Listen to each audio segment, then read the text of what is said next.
ఒక ఊరిలో యాకోబు అనే వ్యక్తికి యోసేపు అనే కుమారుడు ఉండేవాడు.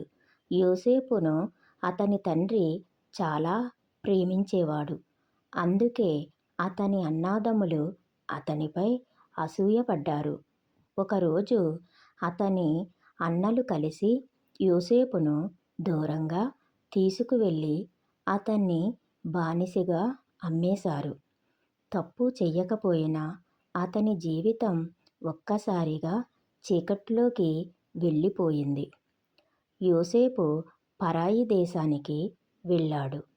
అక్కడ కూడా అతను దేవుణ్ణి నమ్మకాన్ని వదల్లేదు.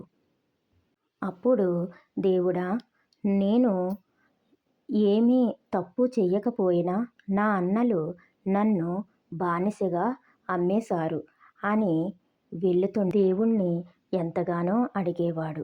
నేను ఏ తప్పు చెయ్యకపోయినా నాకు ఎందుకు ఇలాగా జరుగుతుందని అలాగా దేవుణ్ణి ప్రార్థిస్తూ ఉండేవాడు. ఆ రాజు తన మనుషులతో యోసేపును బంధించాడు. బంధించి తీసుకువెళుతూ అతన్ని ఒక జైల్లో పెట్టాడు. జైలుకి వెళ్ళినా కూడా అతను విశ్వాసాన్ని వదిలిపెట్టలేదు. ఎందుకంటే ఏ తప్పు చెయ్యకపోయినా నన్ను జైల్లో పెట్టారు, కానీ నేను దేవుణ్ణి విడిచిపెట్టను అని అలా ప్రార్థిస్తూనే ఉండేవాడు. ఒకప్పుడు అలా ప్రార్థిస్తుండగా దేవుడు యోసేపుకు మంచి వరం ఇచ్చాడు. కలలు చెప్పే వరాన్ని ఇచ్చాడు. రాజు యోసేపును పిలిపించాడు. పిలిపించి అతనికి వచ్చిన కల విషయమై అతన్ని అడిగాడు. అప్పుడు అతను యోసేపు చెప్పిన మాటలు రాజును ఆశ్చర్యపరిచాయి. అతన్ని దేశంలో రాజు తరువాత ఉన్న పెద్ద అధికారిగా చేశాడు. దానికి యోసేపు ఎంతగానో సంతోషించాడు. ఆ దేవుడు నన్ను విడిచిపెట్టలేదని.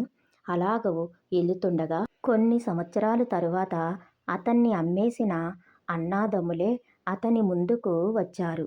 యోసేపు వాళ్ళని చూచి కోపపడలేదు. అతను ఇలా అన్నాడు, మీరు చెడు చెయ్యాలని అనుకున్నారు, కానీ దేవుడు నన్ను విడిచిపెట్టలేదు. అతను ఇలా అన్నాడు, మీరు చెడు చెయ్యాలని అనుకున్నారు, కానీ దేవుడు నాకు మంచే చేశాడు. ఇలా యోసేపు జీవితం మనకు చెబుతుంది. కష్టాలు వచ్చినా దేవుడు మనతో ఉంటే చివరికి మంచే జరుగుతుంది. ప్రియమైన వారులారా, జీవితంలో కష్టాలు వచ్చినా మనల్ని ఎవరైనా మోసం చెయ్యాలనుకున్నా దేవుడు మనతోనే ఉంటాడు. అన్నీ మంచిగా మారతాయి. యోసేపు జీవితంలా మన జీవితంలో కూడా దేవుడు చెడ్డదాన్ని మంచిగా మార్చగలడు. అందుకే ఎప్పుడూ విశ్వాసంతో ముందుకి సాగిపోదాం. ఎప్పుడూ విశ్వాసం కోల్పోకండి.